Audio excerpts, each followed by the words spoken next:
What's up, everybody? Welcome to the RPG podcast. We're here today to talk about Kyren Williams and his 2025 Dynasty outlook. All right, Kyren Williams is the running back for the Los Angeles Rams. He's entering a contract year.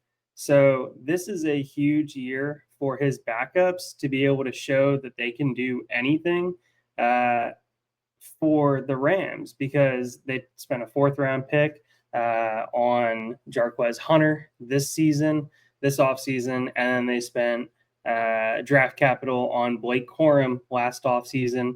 So both of those picks tell me that most likely they're going to be pushing Kyren Williams out the door after this season's over and allocating the resources elsewhere. But if neither of those two running backs show any kind of promise in practice or any kind of promise in game, then it's going to be really hard for the team to move on from their running back that has absolutely just carried the load for this backfield. All right, so we go over to PFF real quick, show you what this Rams team looks like from a run blocking standpoint.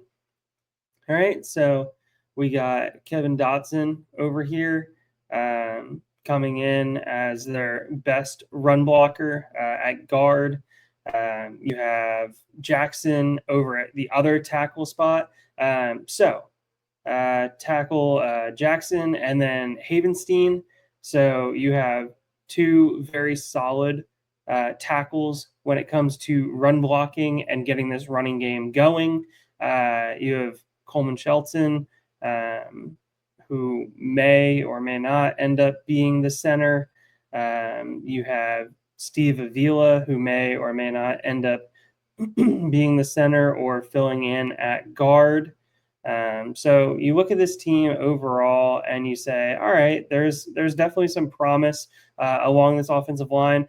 I personally was shocked to not see them use a pick on an offensive lineman early in the draft. You know, that was definitely something that I was expecting them to use some of their draft capital. Obviously, they moved out of their first round pick to be able to get a first next year and be able to get additional draft capital to be able to work with. And then they used a pick on a running back. They didn't use a pick on a single offensive lineman. So what does that tell me? It tells me that the Rams are pretty set on their offensive line. They're pretty comfortable with who they have there, with Matthew Stafford at the helm. Stafford, even at his advanced age, looking at 37.2 years old right there, according to PFF currently, he can still sling the ball around. All right, they went out and they got Devontae Adams in the offseason to shore up this passing game to replace Cooper Kupp in the offense. They still have Puka Nacua. So you pair both those guys up, and it's going to be really hard to put a stacked box up against Kyren Williams. And that makes running relatively easy when you have a solid, not spectacular, but solid offensive line when it comes to run blocking. When you have two outside weapons at receiver, and you have a quarterback that can distribute the football to them. You put all of that together, and it makes for some light boxes. It makes for some easy running lanes. But when you go over to Fantasy Pros and you look at what Kyren Williams did this past season, you very quickly see, oh, wow, 316 rush attempts. I mean, that's huge. Almost 1,300 yards, and I think he didn't play the last game of the season. I mean, that's a great season for most running backs, but only 4.1 yards per attempt. And with a solid offensive line, that is somewhat concerning because it puts Kyren Williams in the Joe Mixon must-have volume to be successful. You look at the contract and what this Los Angeles Rams team has been doing. If they end up moving on from Kyren Williams, will he be able to get 260 plus carries on any other NFL team that he ends up going to?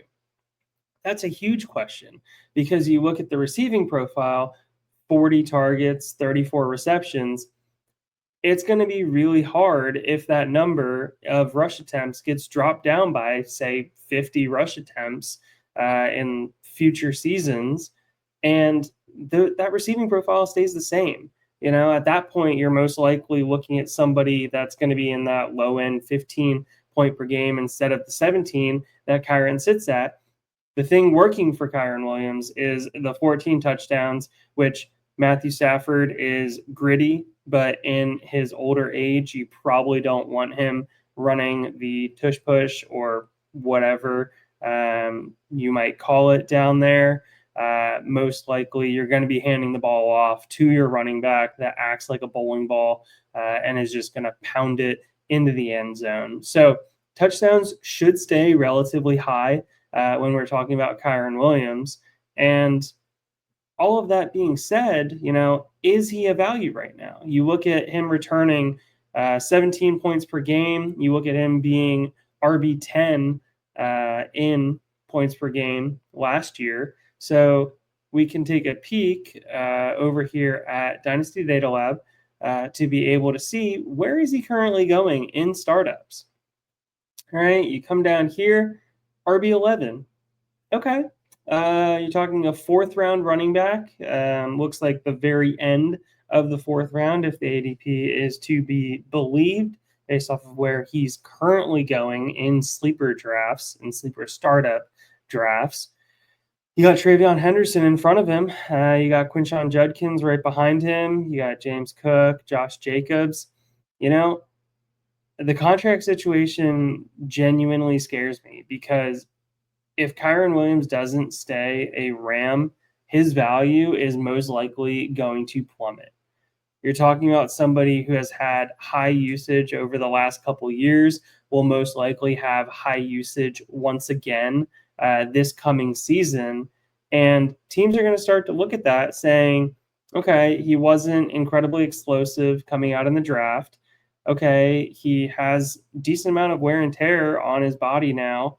How long of a contract do we actually want to give this guy in free agency if he starts just trying to look for the highest bidder? So all of that brings in concern right there at RB11. I personally would be pushing him down my board a little bit, closer to that RB15 range before I'm really considering taking him, because I'm looking at him right now as we sit here today as a 1-year rental type running back, where I am expecting him to be a mid to low RB1 for fantasy for the 2025 season. And then I have really no clue what to fully expect out of the future. So that is a big question mark. And when I have big question marks like that, I tend to push people down the board. All right. Hopefully that is some actionable information. Hopefully that allows you to make some trades if you want this offseason to try and get off of Kyren Williams. Maybe you take that and you say, okay, well, fantastic. I'm going to take this information. I'm going to wait until my trade deadline. I'm going to take all the points that I can get out of him come trade deadline. Now, all of a sudden, maybe I'm trying to trade him for a Josh Jacobs, see if I can get a swap there, somebody that is a little bit more locked in to an offense that is going to continue to pound the rock. So that is a move that you can potentially think about doing in the future. But hopefully, as always, this was actionable information, and hopefully this helps you with your 2025 seasons for Dynasty Fantasy Football, what to expect. And if you like this video, please subscribe. We're working our way up the boards, trying to get to 1,000 subscribers, and we greatly appreciate you guys tuning in today to be able to listen to this review and this breakdown of what the Dynasty outlook is for Kyren Williams for 2025. Have a good night. Thanks for listening to another episode of the Fantasy Football RPG Podcast. If you made it this far, be sure to like and subscribe. If you want to check out written content, head over to lastwordonsports.com. Don't let the Goblins get you.